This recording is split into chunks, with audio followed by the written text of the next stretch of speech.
नमस्कार,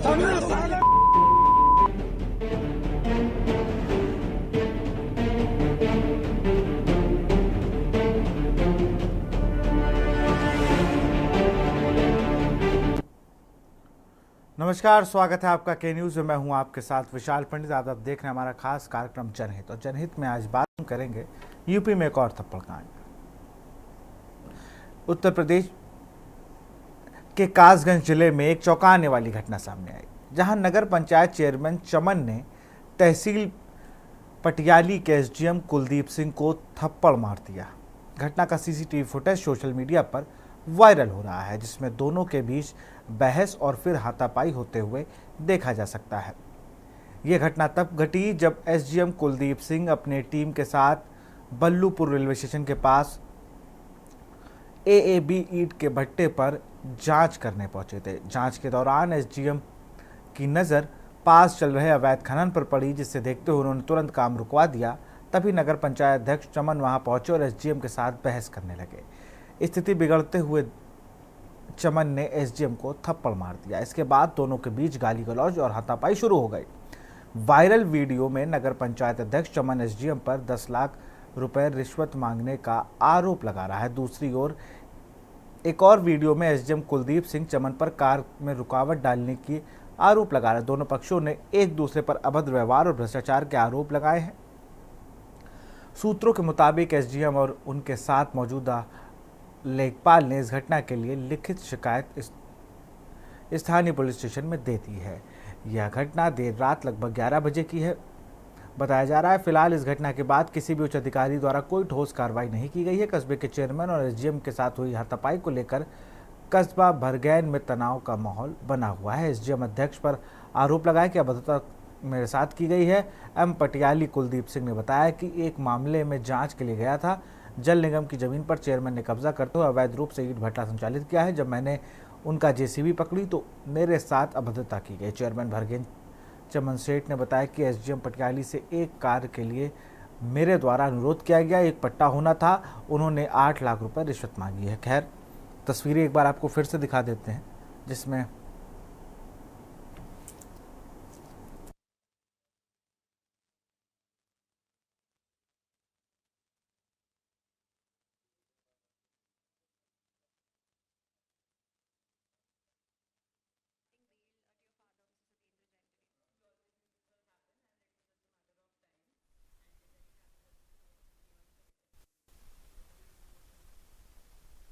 के बीच मारपीट हुई है।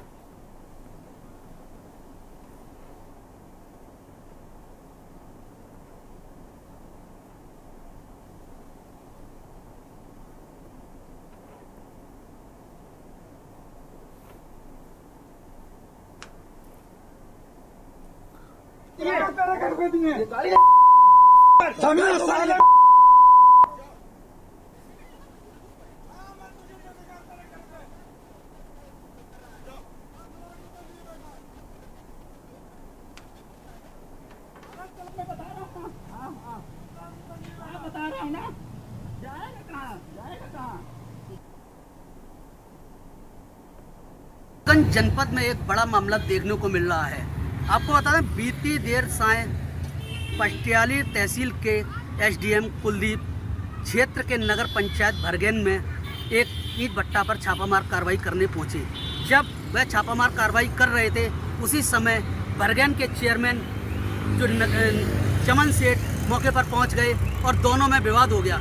विवाद देखते ही देखते विवाद इतना बढ़ गया कि चमन सेठ ने एसडीएम को पटियाली के थप्पड़ मार दिया। जब इस मामले की सूचना जिलाधिकारी मेघा रूपम को पहुंची तो उन्होंने इस मामले में चमन सेठ के खिलाफ जांच बैठा दी है। साथ ही इस जांच की जांच करेंगे वो एडीएम राकेश पटेल करेंगे। जब इस संबंध में मेघा रूपम से बात करनी चाहिए तो उन्होंने बताया कि इस मामले की जांच चल रही है और जांच के बाद ही इसमें कोई बाइट या कुछ कह सकती हैं। अब देखने वाली बात यह होगी, जो नगर पंचायत चेयरमैन हैं वो भाजपा के पदाधिकारी और कार्यकर्ता भी हैं और इस समय भाजपा की सरकार भी है। देखते हैं कि आने वाले टाइम में यह जांच कहां तक जाती है और चमन सेठ पर क्या कार्रवाई होती है। कासगंज से के न्यूज़ इंडिया के लिए प्रशांत सोनी। और समाजवादी पार्टी कहाँ रुकने वाली है। उनके मीडिया सेल ने भी इस पर एक्स पर पोस्ट किया, लिखा यूपी में अवैध खनन अपने चरम पर है। भाजपा के लोग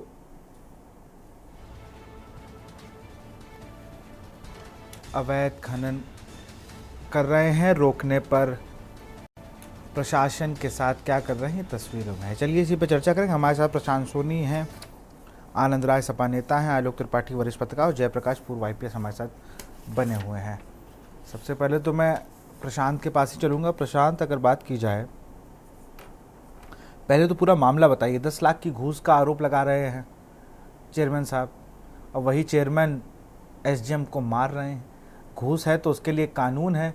आप लोकपाल में शिकायत करते, आप मुख्यमंत्री पोर्टल में डालते। अगर पट्टा कराने के नाम पर ये कर रहे थे, खुद ही जज बन जाना कहाँ तक सही है? प्रशांत, अनम्यूट कर लीजिए। जी आपको बता दूं कल देर शाम कासगंज जनपद के पटियाली थाना क्षेत्र के जो पटियाली तहसील के एसडीएम थे कुलदीप सिंह, वो क्षेत्र के बरगैन गांव है, वहां पर एक अवैध खनन की सूचना मिल रही थी। उसके चलते वहां पर एक ईंट भट्टा पर छापामार कार्रवाई करने गए थे। जब वो छापामार कार्रवाई कर रहे थे, उसी समय बरगैन के चेयरमैन चमन सेठ, जो जिनका खुद का यह भट्टा है, और वहां पहुंच गए। और बताया जाता है कि वहां पर जो बरगैन नगर पंचायत के जेसीबी से लेके और सभी कुछ जो भी खनन के उपयोग में काम आने वाली चीजें थी, वो सब बरगैन के जगह नगर पंचायत की, जिसको लेकर विवाद बढ़ गया और नगर पंचायत अध्यक्ष और एसडीएम में दोनों में विवाद कर रहा हो गया। इस दौरान नगर पंचायत चेयरमैन ने एसडीएम के थप्पा मार दिया, जिसके बारे में इसकी लिखित सूचना एसडीएम ने कोतवाली में दी। उसके बाद यह जानकारी जब जिलाधिकारी कासगंज को मिली, तो जिलाधिकारी कासगंज ने इसकी जांच के लिए एडीएम को नियुक्त किया है। हालांकि एडीएम साहब भी इस मामले में बोलने को तैयार नहीं है। 3 दिन का टाइम दिया गया है जांच करने के लिए। आपको बता दें, नगर पंचायत जो बरगैन चेयरमैन है, उनकी दबंगई चरम पर है और अवैध खनन पूरी तरह से करा रहे हैं। जब वो अपने निजी भट्टे में नगर पंचायत के सभी उपकरण यूज कर रहे हैं, तो बगैर और जगह क्या करते होंगे? जी बिल्कुल, बड़ा सवाल है। पूर्व आईपीएस जयप्रकाश हमारे साथ बने हुए हैं। सर, अगर बात की जाए, बहुत बड़े बड़े माफिया होते हैं, लेकिन सबसे खतरनाक माफिया जो मैंने आज तक सुना है वो खनन माफिया होते हैं। इनके लिए कोई डर नहीं होता है, क्योंकि मुख्य रूप से सामने नहीं आते। इनके सामने सिर्फ लाइसेंस होता है इनकी पहचान के रूप में, और ऐसे लोग इनकी ट्रैक्टर ट्रॉली चलाते हैं जो किसी को भी, कोई भी अधिकारी अगर पहुंच गया है सर्वे करने, तो वहां पर ही कुछ ना कुछ काम दे देते हैं। जयप्रकाश जी, हाँ, पूछना क्या चाहते हैं ये आपने नहीं बताया। मेरा सवाल ये है कि इन पर, खनन माफियाओं पर आज तक कोई बड़ी ठोस कार्रवाई नहीं हुई है। ये हमेशा ऐसे ही कभी थप्पड़ मार देते हैं, कभी ट्रैक्टर ट्रॉली चढ़ा देते हैं, कभी कोई ठोस से पट्टा निरस्त करने के अलावा कोई ठोस कार्रवाई नहीं। देखिए, दो बातें हैं इसमें। एक तो बात यह है कि अवैध खनन, और दूसरा उनके द्वारा किया जाने वाला अपराध जो एसडीएम साहब के साथ उन्हें किया। एक पब्लिक सर्वेंट को उसके सरकारी काम में बाधा डालना और उसके साथ मारपीट करना, ये गंभीर घटना है। उसमें एसडीएम साहब को इसमें मुकदमा लिखाना चाहिए, और मुकदमा लिखा के इनके खिलाफ सख्त कार्रवाई बनती है। देखिए, गैंगस्टर एक्ट में भी प्राविधान है कि यदि कोई सरकारी काम में बाधा डालता है, सरकारी कर्मचारी के साथ मारपीट करता है, तो उसके खिलाफ गैंगस्टर और गुंडा एक्ट की कार्रवाई हो सकती है। और यदि उसने अवैध खनन कर रहा है तो उसका लाइसेंस भी निरस्त होगा और अवैध खनन में अलग से मुकदमा कायम होगा। यदि इन सारी कार्रवाइयां हो जाए तो बड़े बड़े अपराधियों के जो गुरूर हैं वो एकदम बिल्कुल ठंडे पड़ जाते हैं, और इसमें बड़े आसानी से कार्रवाई हो सकती है। जैसा कि आप जानते हैं, एसडीएम साहब के साथ दुर्व्यवहार हुआ है, तो निश्चित रूप से वो कोर्ट में अपनी सही बात रखेंगे। कोई पक्षद्रोही होने की कोई संभावना नहीं है कि वो कल को बदल जाएंगे। इसलिए यदि एक प्रतीकात्मक कार्रवाई इस मामले में हो गई, तो उस एरिया के सारे इस तरह के दबंग डरेंगे इस तरह की घटना करने। बिल्कुल, वरना ऐसे तो अगर जांच होती रहेगी, जब आपका एविडेंस है, आप सीसीटीवी है, फुटेज है, तो आपको ये कर देना चाहिए कि चलिए भाई इस पे कार्रवाई करिए। इसमें बड़े सख्त कार्रवाई हो सकती है, दोनों गैंगस्टर एक्ट की भी होगी, जो अवैध खनन है उसमें भी कार्रवाई होगी, साथ साथ इसमें गुंडा एक्ट की कार्रवाई करके इनको जिला बदर किया जा सकता है, और जिला बदर रहने के दौरान ये जिले में दिखाई देते हैं तो फिर गुंडा एक्ट में इनको कार्रवाई करके जेल में रखा जा सकता है। तो पुलिस और सिस्टम चाहेगा तो ये इनकी गुंडई शांत हो जाएगी। जी बिल्कुल, सिस्टम चाह लेगा। सही बात है। आलोक त्रिपाठी जी है, वरिष्ठ पत्रकार हैं। आलोक जी, अगर बात की जाए, कई बार ये घटनाएं सामने आ चुकी हैं, ऐसी मिली जुली घटनाएं कई बार आई, लेकिन मुझे लगता है उससे सिर्फ ताकत इसलिए बढ़ गई कि कोई ठोस कार्रवाई आज तक नहीं हुई। जी बिल्कुल, देखिए ये एकाकी ही घटना नहीं है। अगर खनन का मामला देखिए तो राजधानी से लेकर पूरे प्रदेश में इस तरह के खनन के अवैध काम हर सरकार में चलते हैं, इस सरकार में भी चल रहे हैं, उसमें कोई नया नहीं। क्योंकि जो खनन माफिया होता है वो हर सरकार में अपनी सेटिंग कर लेता है, तो ये एसडीएम के ऊपर जिम्मेदारी होती है कि वो इस तरह के काम को रोके।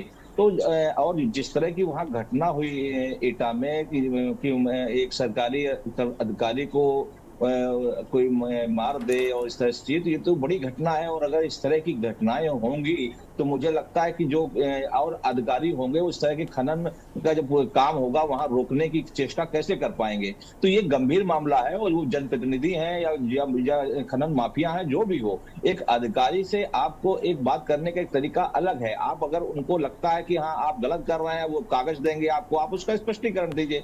लेकिन मारपीट करना, इस तरह के कानून को हाथ में लेना, ये तो घोर लापरवाही कह लीजिए या अराजकता है। और ऐसे लोगों पे जब तक ठोस कार्रवाई नहीं होगी, और मुझे लगता है कि जो भी खनन का काम चल रहा है या अवैध खनन जो हो रहा है, आखिर क्यों नहीं उस पे गंभीरता से लगाम लगाई जाती है, क्यों नहीं उसके खिलाफ सख्त एक्शन होता है। मुझे लगता है कि अगर इस तरह की एक कोई लिस्ट बनाई जाए कि हर जिले की कि कौन कौन खनन माफिया है, और उसके बाद उसको चिन्हित किया जाए, उस पर निगरानी रखी जाए और उसके खिलाफ एक्शन हो, तो बहुत हद तक हम कह सकते हैं कि इस पर रोक लग सकती है। लेकिन चूंकि वो कहीं ना कहीं राजनेताओं से लेके अधिकारियों से सब मिली भगत से सब अंजाम दिया जाता है, तो ये कई कई मामले उभर के आते हैं और कई बार मामले वहीं के वहीं रह जाते हैं। और जब इस तरह की,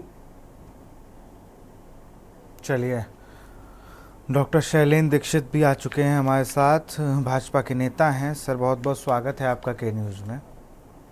आपकी सरकार है, कभी विधायक जी मारे जा रहे हैं, कभी एसडीएम पर हमला हुआ जा रहा है, कभी पुलिस तक बात पहुंच जा रही है, चल क्या रहा है ये?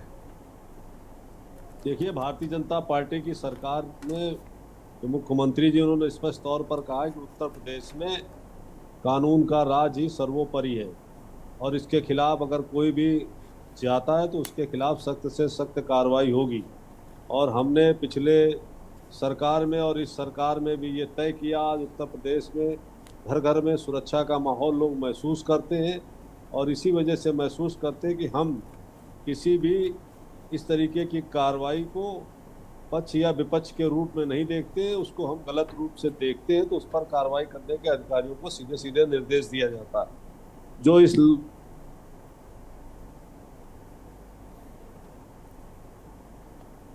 चलिए, फिर से कोशिश करेंगे उनसे जुड़ने की। आनंद राय हमारे साथ बने हैं। आनंद, अगर बात की जाए तो सारी चीज़ें, स्थिति आपके सामने है। समाजवादी मीडिया सेल ने तो कहा कि भाजपा के लोग ही खनन कर रहे हैं, और भाजपा के ही सरकार में जो अधिकारी तैनात हैं उनको भाजपा कार्यकर्ता ही मार रहे हैं। देखिए, बेहद दुर्भाग्यपूर्ण है कि भी भाजपा के प्रवक्ता कह रहे थे कि हर घर में सुरक्षा है, हमारी सरकार हर घर को सुरक्षा दे रही है। तो मैं स्पष्ट कर देना चाहता हूं कि बस पूंजीपति इस देश और प्रदेश में सुरक्षित है। गरीब आम जनमानस, अधिकारी, विधायक, ये बिल्कुल सुरक्षित नहीं है। वो शैलेंद्र जी, आपकी आवाज हम तक आ रही है? अपना फ्रेम से के लिए फिर आता हूं मैं आपके पास। मैं क्या कहा कि आम जनमानस, जनप्रतिनिधि, अधिकारी, ये बिल्कुल सुरक्षित नहीं है। इनके यहाँ सुरक्षित कौन है? सुरक्षित इन पूंजीवादी लोग हैं, पूंजीपति लोग हैं।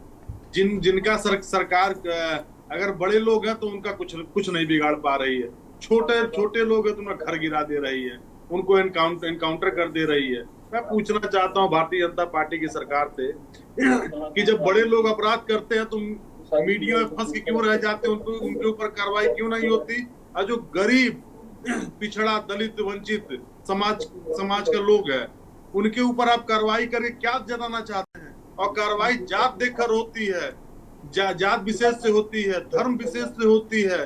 तो देखिए, बेहद दुर्भाग्यपूर्ण है, पूरे प्रदेश में तनाव का माहौल बन चुका है और बाबा योगी आदित्यनाथ जी की बिल्कुल सुध नहीं ले रहे कि वो सरकार कैसे चलाएं। वो खुद अपने अधिकारियों से, अपने विधायकों से बहुत परेशान हैं कि जो उनको कोई ज्ञान दे देता है उस पे वो वर्क करना चालू कर देते हैं। लेकिन उनका पहला मुद्दा यही होता है कि अगर कोई अपराध करके आ रहा है तो उसकी हैसियत के हिसाब से उसके ऊपर कार्रवाई होती है। ये बेहद दुर्भाग्यपूर्ण है और भारतीय जनता पार्टी को अब कोई भी वर्क पसंद नहीं कर रहा है। हमारा पीडीए समाज, जो पीडीए समाज के ऊपर है, ये लगातार उत्पीड़न करने का काम योगी आदित्यनाथ जी कर रहे हैं और भारतीय जनता पार्टी की सरकार कर रही है। तो मैं बता देना चाहता हूं, आने वाले समय में इनको हम लोग उखाड़ फेंकने का काम करेंगे और इनको निस्त नाबूद करने का काम करेंगे। शैलेंद्र जी जवाब दीजिए जल्दी से, अनम्यूट कर लीजिए, अनम्यूट कर लीजिए अपने आप को।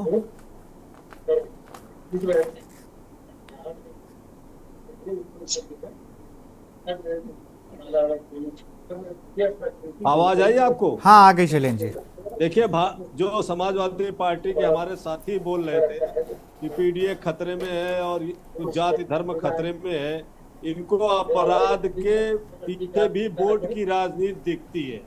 बहुत शर्मनाक ढंग से समाज में बंटवारा करते घूम रहे हैं, पीडीए के नाम पर वोट मांगते हैं, कभी धर्म के नाम पर वोट मांगते हैं, और जब एक निरीह मारा जाता है, उसके नाखून उखाड़ दिए जाते हैं, उसको करंट लगा के मारा जाता है जिसका कोई अपराध नहीं था, तब इनको दिखता नहीं, ना इनके नेता को उसकी आलोचना करने का साहस होता है।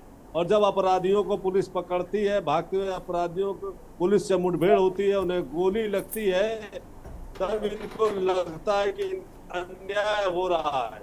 ये एक्चुअली अपराध को बांटते हैं जातियों में, अपराध को बांटते हैं धर्म से, अपराध को बांटते हैं वोट से, और ये बहुत ही शर्मनाक है। योगी की सरकार ने, भारतीय जनता पार्टी की सरकार ने उत्तर प्रदेश। शैलेंद्र जी मेरा एक सवाल है आपसे। शैलेंद्र जी, योगेंद्र वर्मा को आप जानते होंगे, लखीमपुर सदर से विधायक है। शैलेंद्र जी मेरी बात तो सुन लीजिए, लखीमपुर सदर से विधायक है, वहाँ के एक बीजेपी कार्यकर्ता उनको थप्पड़ मारते हैं, एफआईआर 6 दिन बाद लिखती है जब वो विधानसभा अध्यक्ष सबसे मिलते हैं। इसमें भी नगर पंचायत अध्यक्ष जो है वो भारतीय जनता पार्टी कार्यकर्ता है और अभी तक एफआईआर नहीं लिखी गई है। एडीएम ने कहा है जांच होगी और सारी चीजें सोशल मीडिया पे वायरल है। इसके लिए क्या कहेंगे? ऐसी घटनाएं उत्तर प्रदेश में हुई कि भारतीय जनता पार्टी के लोग सदस्य थे, उन पर भरपूर कार्रवाई हो, चाहे नोएडा हो, गाजियाबाद हो, बनारस हो, कार्रवाई हमने की है उन पर। अगर कोई अपराध करता तो हम कार्रवाई करेंगे। लेकिन मैं ये कह रहा था कि जो दोहरा चरित्र समाजवादी पार्टी और विपक्ष के लोग कर रहे हैं, अपराध होता तो अपराधी के को निंदा भी नहीं करते, जब पुलिस अपनी कार्रवाई करते तो हरियाली आंसू बहाते हैं। इनको हर जगह पर वोट की राजनीति दिखती है और योगी जी की सरकार ने उत्तर प्रदेश में उन तमाम बड़े बड़े भू माफियाओं को नष्ट नाबूद कर दिया जो अपराध के बल पर अरबपति बने थे। गरीबों के खिलाफ हम कार्रवाई नहीं करते, हमारा बुलडोजर उनके खिलाफ चलता है जो देश के खिलाफ है, जो आतंकवादियों के साथ खड़े हुए हैं। हमारा बुलडोजर उनके साथ चलता है जो बलात्कार करते हैं, बच्चियों की हत्या करते हैं। कन्नौज की घटना देखिए, पूरी समाजवादी पार्टी खत्म खड़ी हो गई थी और जब डीएनओ रिपोर्ट आ गई और उसे साबित हो गया कि समाजवादी पार्टी का नेता ही इसमें इस अपराध में लिप्त था, तो इनकी चुप्पी बंद हो जाती है। अपराधियों से, दंगाइयों से ये साठगांठ करके इस उत्तर प्रदेश की सत्ता को पाना चाहते हैं, वो कभी इनका सपना सच नहीं होगा। चलिए मैं जयप्रकाश जी के पास चलूंगा, पूर्व आईपीएस हैं। जयप्रकाश जी आऊँगा, आनंद आऊँगा आपके पास, आ रहा हूँ मैं जरा। जयप्रकाश जी, आप जब सेवाएं दे रहे थे आईपीएस के तौर पर, तो आपके पास भी सर ऐसे एक आध दो मामले आते ही होंगे, इसमें दिक्कत कहाँ पर आती है? क्यों नहीं अधिकारी लेवल का एक आदमी वो FIR या एक एप्लीकेशन लिखने की हिम्मत कर पा रहा है?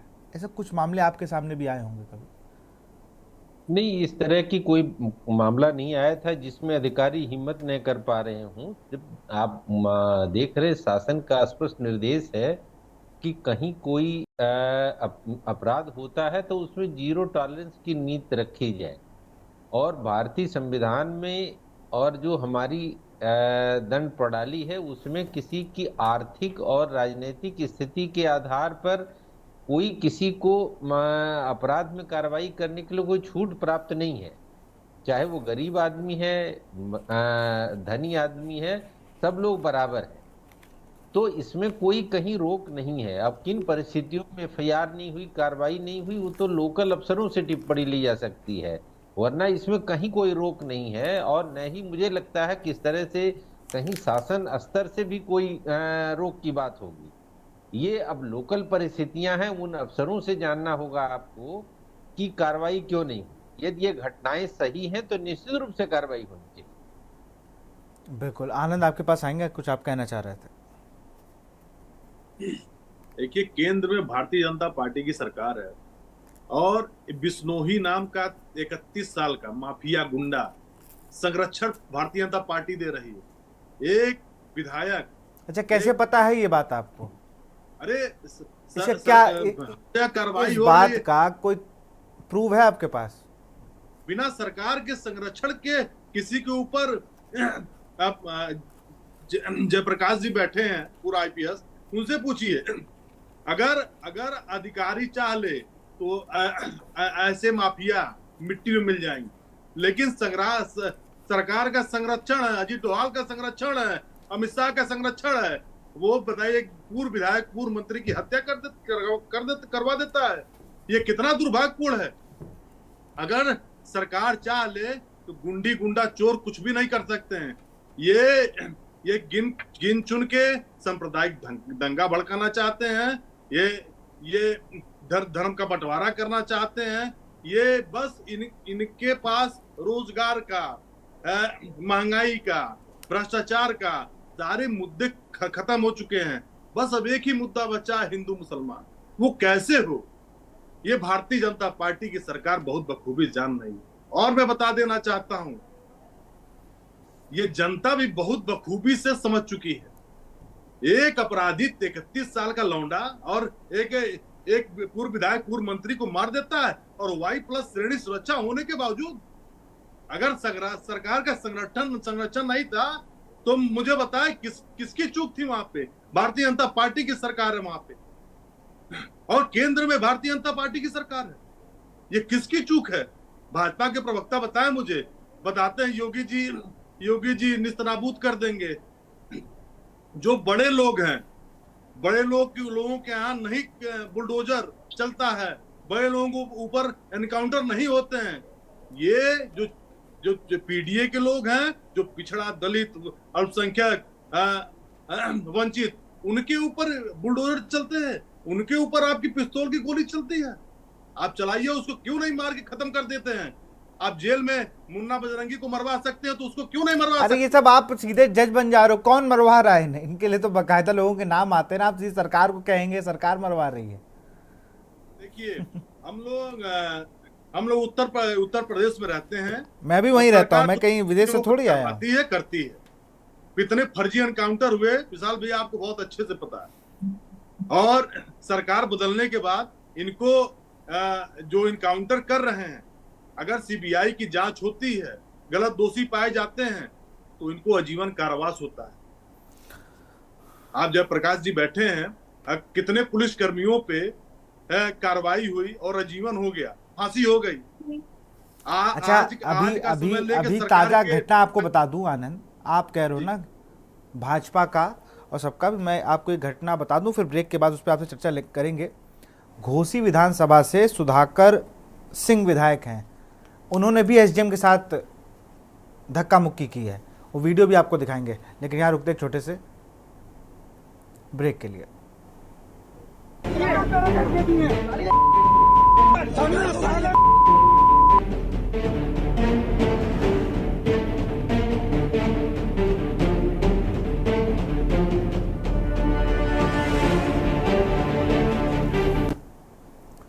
के बाद आपका स्वागत है और फिर से रुक करते हैं हम आनंद राय का। आनंद राय, आपके विधायक भी ये काम कर रहे हैं, एसडीएम से धक्का मुक्की कर रहे हैं। अभी तस्वीरें भी मैं आपको थोड़ी देर में दिखाऊंगा जैसे ही हमारे पास आ जाती हैं, लेकिन फ़िलहाल एसडीएम के साथ अगर भाजपा का कोई नेता कर रहा है भी नहीं भाजपा का, ये भगवान जाने, लेकिन समाजवादी पार्टी का तो विधायक ये सब चीज़ें हो रही हैं। आनंद, चलिए आनंद से फिर से हम जुड़ने की कोशिश करेंगे। वरिष्ठ पत्रकार आलोक त्रिपाठी जी हमारे साथ बने हुए। सर, आपकी चर्चा उस वक्त भी अधूरी रह गई थी नेट कनेक्टिविटी को लेकर, लेकिन फिलहाल अधिकारियों के लिए बड़ा मुश्किल होता है सत्ता पक्ष के किसी नेता के साथ समन्वय बैठाना, क्योंकि वो जनता की बात के साथ साथ अपनी बात भी लाता है और जनता अपनी बात मिक्स करके बताता है। अब वो कह रहे हैं कि जल संस्थान की एक जमीन पर कब्जा कर रखा था, वहां पर भट्टा चल रहा था। अब ये कह रहे हैं कि इन्होंने घूस मांगी मुझसे एक जमीन के पट्टा कराने पर। आलोक जी। जी देखिए, जो भी मामला हो, घूस मांगी, पट्टा चल रहा था, जल संस्थान की जमीन थी, वो सब मामले अलग हैं। लेकिन आप किसी अधिकारी को, एसडीएम जैसे पद पर बैठे हुए, जिम्मेदार पद पर बैठे हुए अधिकारी को आप मार कैसे सकते हैं? ये अधिकार तो किसी को नहीं है, किसी को, चाहे जनप्रतिनिधि हो, चाहे वो अधिकारी एसडीएम हो या डीएम हो। तो ये तो दुर्भाग्यपूर्ण है।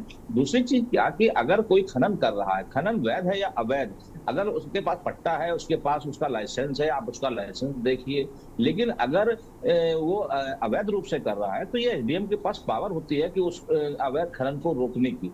लेकिन है क्या कि ये बहुत बड़े पैमाने पर पूरे प्रदेश में इस तरह का एक सिस्टम चल रहा है, और ये जो अवैध खनन है ये कोई आम व्यक्ति या साधारण व्यक्ति नहीं करता है। ये जो खनन माफिया होते हैं ये उन्हीं के पास होता है। वो कहीं ना कहीं सरकार के में शामिल हो जाते हैं, या ये कह लीजिए जब सरकार बदलती है तो वो उस सरकार में शामिल हो जाते हैं, और चूंकि उनका काम ही इस तरह का है तो ये एक बड़ा रैकेट चलता है पूरे प्रदेश में। और खनन एक बड़ा मामला है जिससे राजस्व भी आता है। तो सरकार को इस तरह के मामलों पे जरूर ध्यान देना चाहिए। और मुझे लगता है कि अगर जो खनन के क्षेत्र हैं, विशेषकर कुछ खास क्षेत्रों को चिन्हित करके वहां पे ऐसे लोगों की एक लिस्ट बनाई जाए कि जो खनन माफिया होते हैं, जैसे भू माफियाओं की एक बार लिस्ट बनी थी, उसी तरह खनन माफियाओं को भी लिस्ट बननी चाहिए और उनके सख्त एक्शन होना चाहिए जिससे ये खनन रुक सके। क्योंकि होता क्या कि जो जरूरतमंद है, जिसको अगर अपने खेत से भी एक ट्राली मिट्टी निकालनी है तो उसके लिए उसको बहुत दौड़ भाग करनी पड़ती है। लेकिन खनन माफिया कहिए पूरा खेत खुद डाले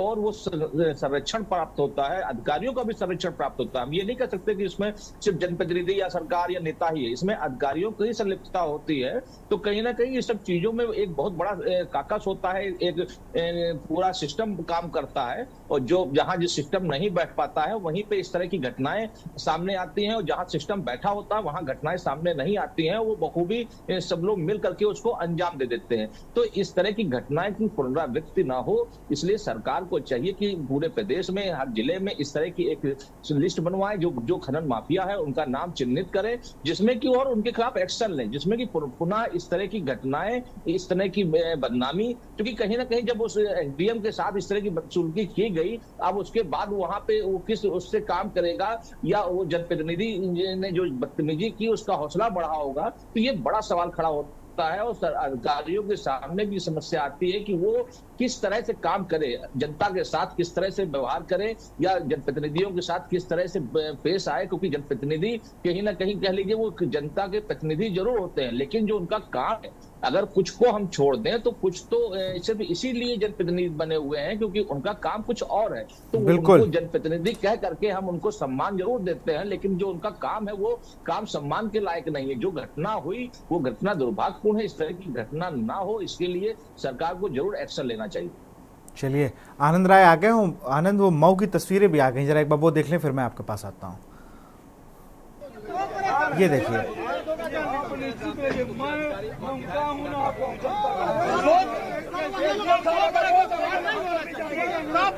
ये देखिए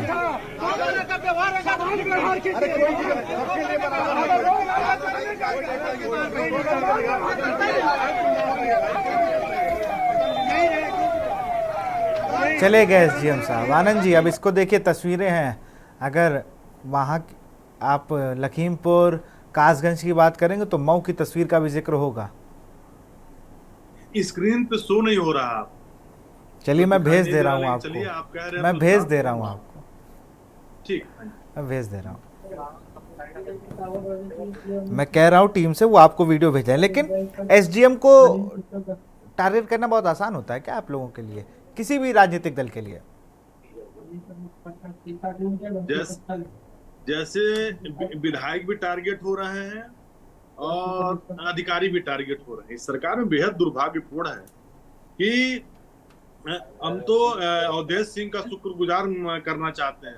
उन्होंने बस थप्पड़ ही मारा योगेश वर्मा जी को, विधायक जी को, उनके ऊपर गोली नहीं चलाई और मंच पे चढ़ के शेर आया का नारा भी चला उनको।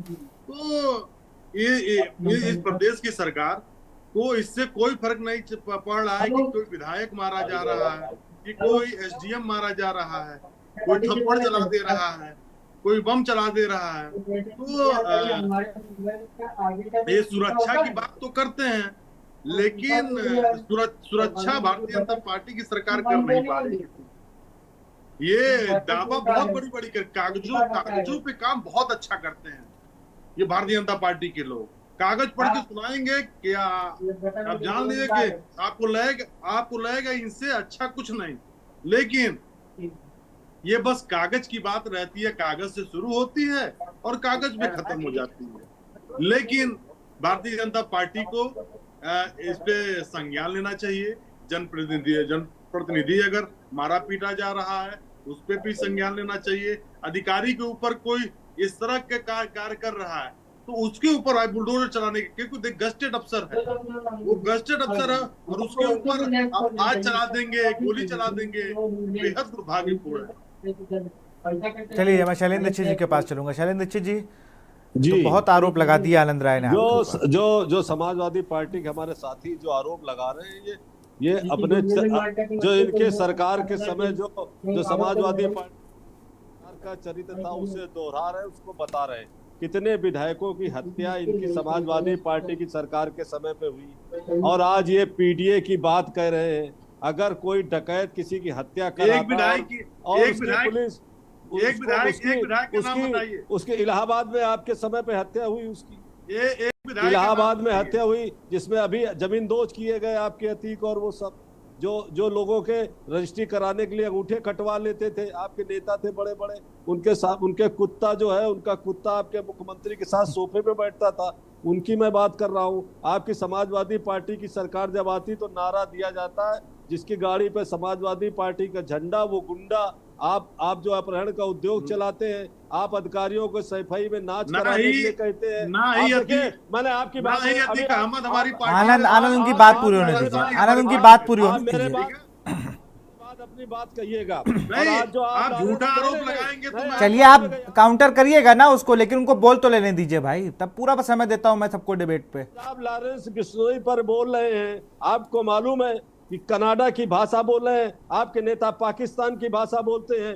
एक डकैत मारा जाता अगर वो यादव है दुर्भाग्य से, तो आपको लगता है कि यादव पर गोली चला रहे, तब आपको वो अपराध उसका क्यों नहीं दिखता है? आपको जो आज जो है बहराइच में जिस तरीके से एक आदमी की हत्या की जाती है, उसको करंट लगाया जाता है, उसके नाखून नोच लिए जाते, तो उन दरिंदों की दरिंदगी आपको क्यों नहीं दिखती है? आपको वो अल्पसंख्यक की क्यों दिखते हैं? अगर पुलिस उन्हें दौड़ा करके पकड़ती है, उनको गिरफ्तार करती है, तो आपके नेता बयान देते हैं कि पुलिस गलत कर रही है। आपको सोचना चाहिए कि कानून की व्यवस्था के लिए उत्तर प्रदेश में भारतीय जनता पार्टी ने कई ऐसे उदाहरण प्रस्तुत किए जिसमें अगर हमारे दल का भी कोई व्यक्ति रहा है और उसने अपराध किया तो उसको बख्शा नहीं गया है। आपने क्या चरित्र दिखाया जब समाजवादी पार्टी यहाँ पर रही, उत्तर प्रदेश पे खनन चरम पर रहा। आज भी आपके जो खनन मंत्री हैं जेल में है, 4 साल से उनकी जमानत नहीं हो पाई है, जो आपके खनन मंत्री थे। तो आप कौन सा चेहरा दिखा करके इस हिंदुस्तान में उत्तर प्रदेश की बेहतरी की बात बताते हैं? आपकी जब सरकार होती है दंगाई सक्रिय हो जाते हैं, गुंडे सक्रिय हो जाते हैं, महिलाओं को निकलना मुश्किल हो जाता है। आपकी सरकार के बड़े बड़े नेता कहते हैं कि बलात्कार की घटनाएं हो जाती, नौजवानों से गलती हो जाती है। तो ऐसी सरकार के जो नुमाइंदे थे उनकी तुलना भारतीय जनता पार्टी से कर रहे हैं। आज हिंदुस्तान के लोकतांत्रिक इतिहास में समाजवादी पार्टी एक ऐसा दल है जो जाति के और समाज के बंटवारे पर वोट मांग रहा, वो केवल पीडीए से वोट मांग रहा, उसको और किसी समाज के लोगों के वोट नहीं चाहिए। तो आप सत्ता के लिए आतंकवाद के समर्थक हो जाते हैं, आप सत्ता के लिए हिंसा के समर्थक हो जाते हैं, आप वोट के लिए कट्टरवाद के समर्थक हो जाते हैं। आपको डर लगता है पाकिस्तान की आलोचना करने में, आपको डर लगता है कि बांग्लादेश में हिंदुस्तान मारे के नागरिक हिंदू मारे गए उनकी आलोचना करने पर आप आज लॉरेंस बिश्नोई के मामले में कनाडा की भाषा बोल रहे हैं। आपको ज्ञात होना चाहिए कि कनाडा का जो प्रधानमंत्री जस्टिन ट्रूडो है वो हिंदुस्तान को अस्थिर करने के लिए वहां पर खालिस्तान के बीज बो रहा है, जबकि देश के सिखों ने उसको नकार दिया है। तब आप उसकी भाषा बोल रहे हैं कि लॉरेंस बिश्नोई को भारत की सरकार संरक्षण दे रही है। चलिए, लॉरेंस मुद्दा नहीं है होना भाई चाहिए। शैलेंद्र जी, लॉरेंस मुद्दा नहीं है, मैं तो उस बार भी कह रहा था। इन्होंने आरोप लगाया ना कि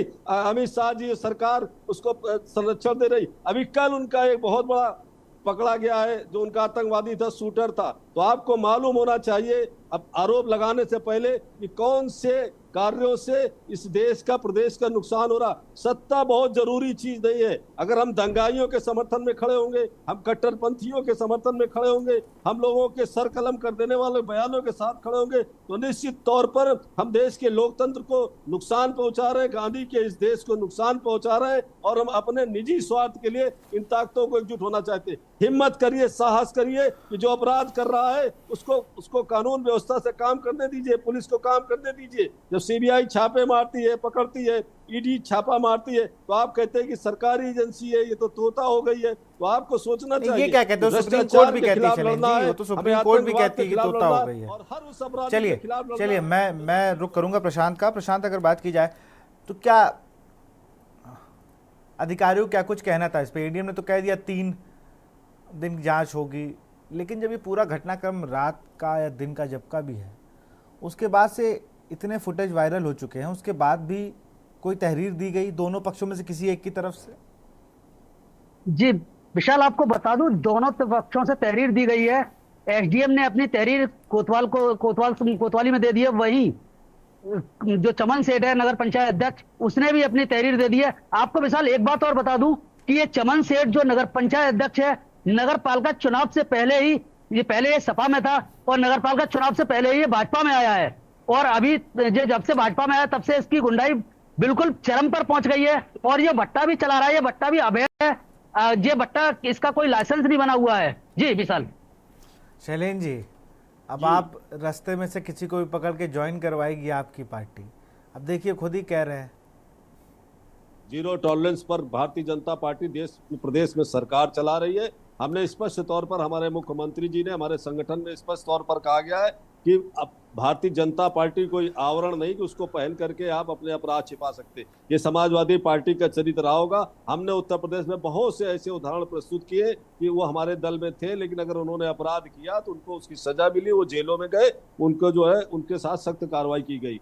और मैं फिर आज कह रहा हूँ कि अगर कोई इस तरीके की कोई घटना हुई, अधिकारियों को पूरा मौका दिया गया और जांच करेंगे, और अपराध की जितनी गंभीरता होगी उतनी गंभीरता के साथ, उतनी ताकत के साथ उन पर कार्रवाई की जाएगी। हम उन चीजों के समर्थन करने वाले नहीं हैं।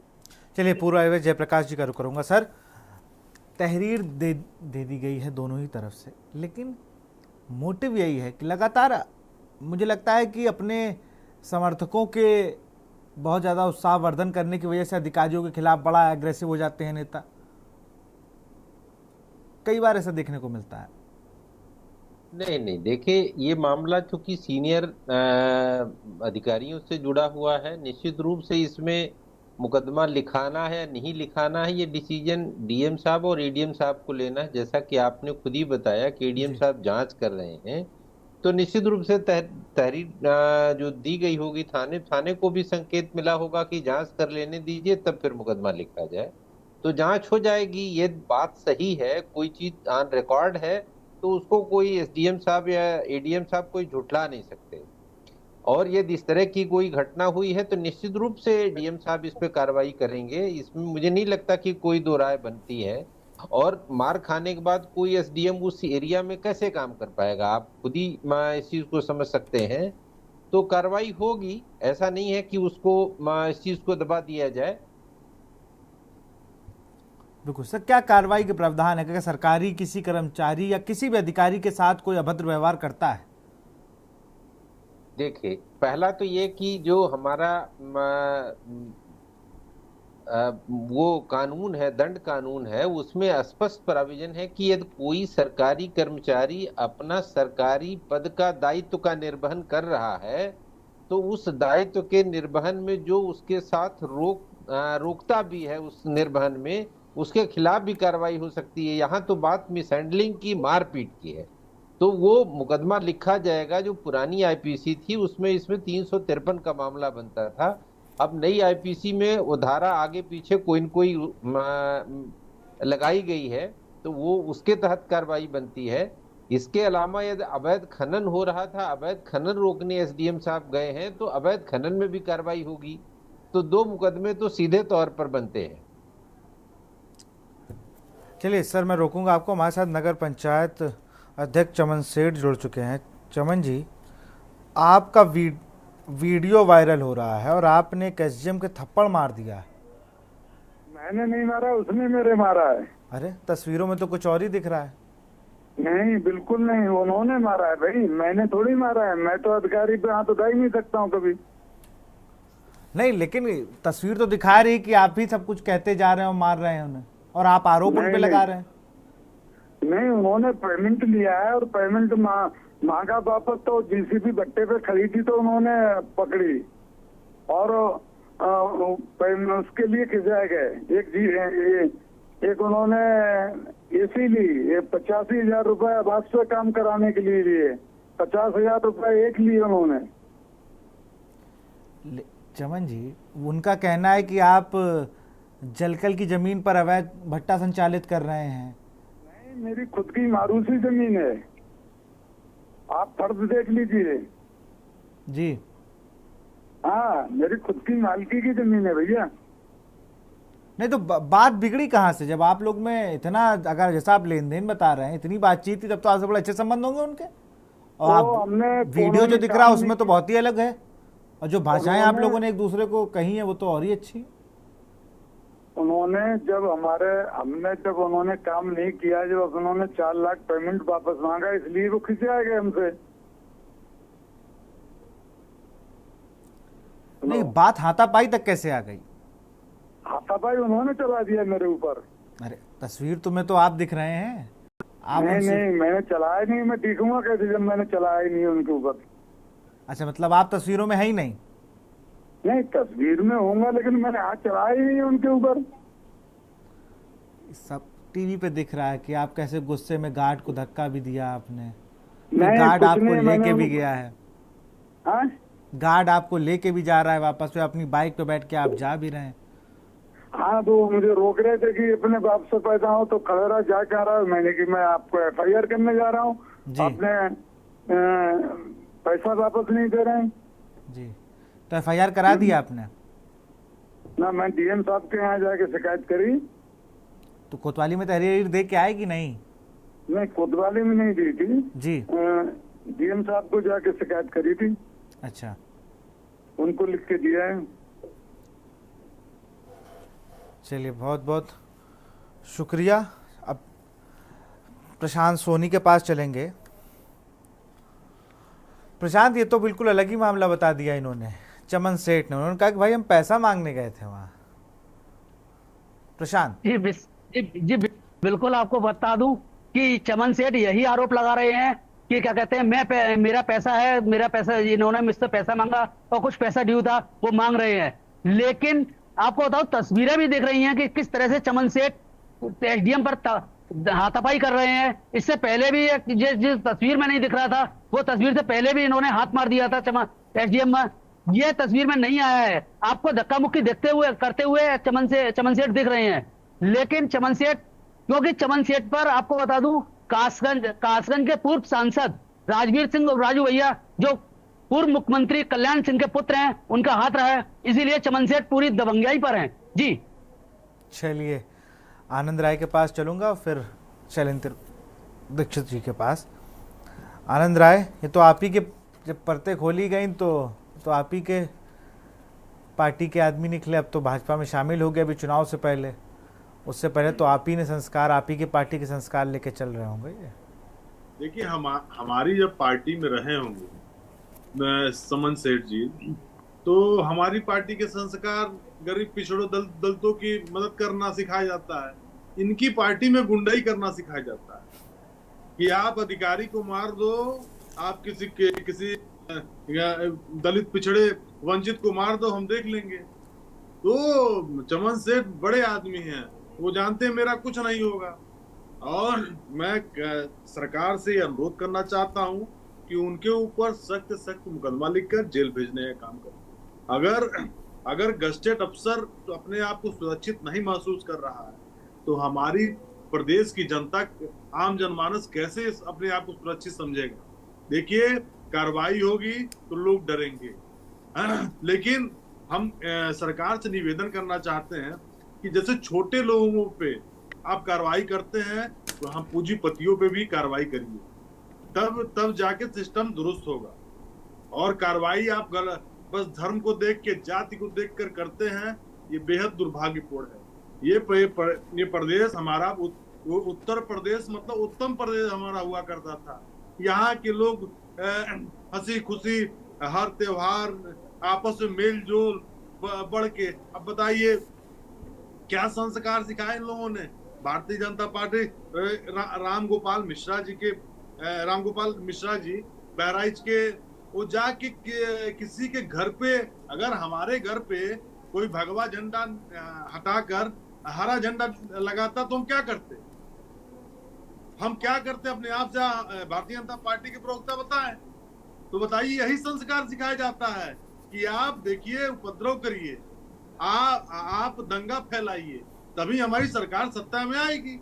इनको सिखाया जाता है, ट्यूशन दिया जाता है। चलिए जवाब लेता हूँ, समय कम है आनंद मेरे पास, मैं जल्दी से जवाब ले लेता हूँ शैलेंद्र जी से। चलिए मेल जोल बढ़ा के जी और सुख की समृद्धि से इस प्रदेश में अपना जीवन यापन करें। चलिए ठीक है आनंद जल्दी शैलेंद्र जी जवाब दीजिए। देखिए हमारे साथी जो कह रहे हैं, इनके बारे में तो साफ साफ कहा जाता है, जिसकी गाड़ी में सपा का झंडा वो क्षेत्र का गुंडा। और आज जो है, आज दलितों के लिए आंसू बहा। चलिए आनंद समय कमी, जल्दी उनको अपनी बात खत्म करने दीजिए। इनकी पार्टी में सिखाया जाता है। एक दलित की बेटी को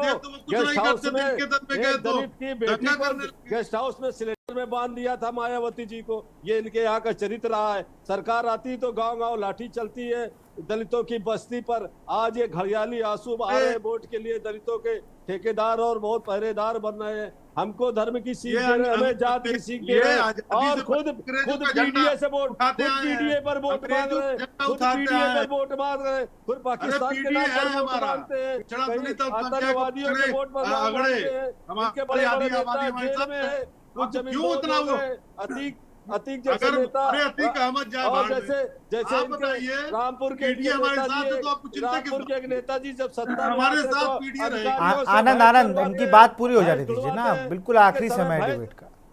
करते हैं ये भारतीय जनता पार्टी की बराबरी करने की बात करते हैं, जो दलितों पर गांव लाठी चलाते हैं। और दलित की बेटी को सिलेंडर से बांध दिया था गेस्ट हाउस में। ऐसी शर्मनाक घटना पहले कभी नहीं हुई। आज वोट के लिए दलितों के आंसू बहा रहे। दलितों के सबसे ज्यादा सम्मान अगर इस देश में की जाए तो भारतीय जनता पार्टी ने किया है। आपके घटक दल के नेता राहुल गांधी लंदन से लालचल खत्म कर रहे हैं। आपके घटक के जो साथी हैं राहुल गांधी, इंडिया गठबंधन के राहुल गांधी। चलिए बहुत शुक्रिया आप सबका, बहुत शुक्रिया हमसे जुड़ने के लिए, बहुत शुक्रिया। तुम बात कर रहे थे यूपी में फिर थप्पड़ कांड। यहाँ पर एक सुना आपने, नगर पालिका अध्यक्ष हैं, अभी हमसे भी जुड़े, उन्होंने कहा मैंने नहीं मारा है, मैं तो वहाँ अपने पैसे लेने गया था। जांच हो रही है, देखिए जांच के बाद क्या निकलता है। फिलहाल जनहित में इतना ही। देखते रहिए के न्यूज़ इंडिया। नमस्कार।